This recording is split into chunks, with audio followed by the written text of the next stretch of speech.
ายใต้การนำพาซี่น้ำของพรรคได้เฮ็ดให้การจัดตั้งปฏิบัติเวียกงานในทุกของเขตของเมืองจันทบุรีได้รับการปรับปรุงยกระดับให้มีความเข้มแข็งและก้าวขึ้นสู่การพัฒนาอย่างบ่หยุดยั้ง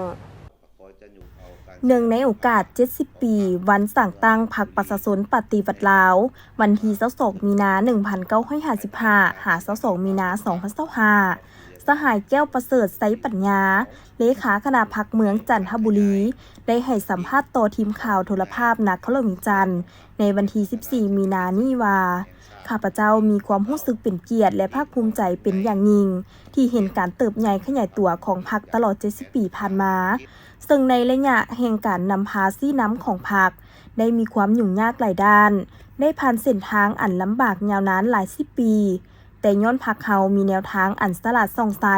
จึงเฮ็ดให้การปฏิวัติศาสตร์ประชาธิปไตยมีผลสำเร็จนำพาประกาศเอกราชยัดได้ไสชนะและมีผลสำเร็จเป็นก้าวๆจนมาถึงปัจจุบันนี้ซึ่งข้าพเจ้าขอจะยุกเอาการสีนำพาของพรรคอยู่เมืองจันทบุรีในระยะผ่านมาถึงปัจจุบันภายใต้การสีนำพาของพรรคต่อกับผู้เวียกงานของเมืองจันทบุรีของพวกเขาก็ได้พันขยายตามมติกองชุมใหญ่ครั้งที่ 11 ของพรรคแผนพัฒนาเศรษฐกิจสังคมแห่งชาติ5 ปีครั้งที่ 9 มติกองชุมใหญ่ครั้งที่ 7 ขององค์คณะพรรคนครหลวงจันทร์แผนพัฒนาเศรษฐกิจสังคม5 ปีของนครหลวงและมติกองประชุมใหญ่ขององค์คณะพรรคเมืองจันทบุรีของพวกเราซึ่งได้กำหนดทิศทางพื้นฐานในการสร้างบ่เลี่ยวใหม่ให้แก่การพัฒนาเศรษฐกิจสังคมมาฮอดปัจจุบันนี้ต้องเฮ็ดให้บรรดาปฐมปัจจัยทางด้านการเมืองแนวคิดระบบเศรษฐกิจพื้นฐานวัตถุเทคนิควัฒนธรรมสังคมนับทางการสร้างคนการบริหารการปกครองรัฐและการป้องกันชาติป้องกันความสงบที่มีแล้วให้ได้รับการปรับปรุงยกระดับให้มีความแข็งแรงในทุกความสามารถที่บ่มสอนของเมืองได้รับการพัฒนาตามทิศสีเขียวยืนยงประชาชนมีการดำรงชีวิตที่ดีขึ้นกว่าแต่ก่อนประกอบส่วนอย่างแข็งแรงให้นครหลวงจันทร์พ้นออกจากสภาวะด้อยพัฒนาโดยพวกเราได้ถือเอาการพัฒนาเศรษฐกิจเป็นใจกลางคณะพรรคแต่ละขันได้ตั้งหน้าคุดค้นและเสริมขยายกำลังแห่งสังรวมภายในเขาในการสำรวจกวดกาพื้นฐานธุรกิจฐานรายรับการปฏิบัติพันธะหุ้นหน่วยธุรกิจและดำเนินการเก็บอากรมูลค่าเพิ่มและได้หันเอาหุ้นหน่วยธุรกิจที่ถือบัญชีเข้าสู่ระบบเฮ็ดให้รายรับเพิ่มขึ้นเศรษฐกิจมีการขยายตัวอย่างต่อเนื่องซึ่งแสดงให้เห็น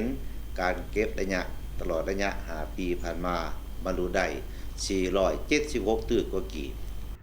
ภายใต้การนำพาซี่น้ำของพรรคได้เฮ็ดให้พื้นฐานโครงล่างภายในเมืองจันทบุรีได้รับการพัฒนาจำนวนหลายเส้นทางอยู่บ้านต่างๆได้ปูยางปูเปตงตามรูปแบบการลงทุนของรัฐและทุนประชาชนรวมมีทั้งหมด97เส้นในมูลค่า106ตื้อกีบห้องระบายน้ำในตัวเมืองได้รับการแก้ไขการปลูกสร้างการถมดินไปตามผังเมืองอย่างเข้มงวดเนื่องในโอกาสการเฉลิมฉลองวันสร้างตั้งพรรคประชาชนปฏิรูปลาวครบรอบ70 ปีข้าพเจ้าก็ขอตั้งหน้าให้แก่สมาชิกพรรคพนักงานพ่อแม่ประชาชนบรรพเผ่าเว้ารวมเว้าเฉพาะก็แม่นเมืองจันทบุรีขอแสดงความรู้บุญคุณอย่างล้นเหลือต่อพรรคที่มีผู้บุญคุณต่อพรรคที่มีความเชื่อมั่นและอย่างใต้ใจนักแน่นต่อการสินำพาของพรรคจะสืบต่อเสริฐสู้และสืบต่อพลกรรมของพรรคเฮาให้แก่คนรุ่นต่อไปอย่างบ่หยุดยั้ง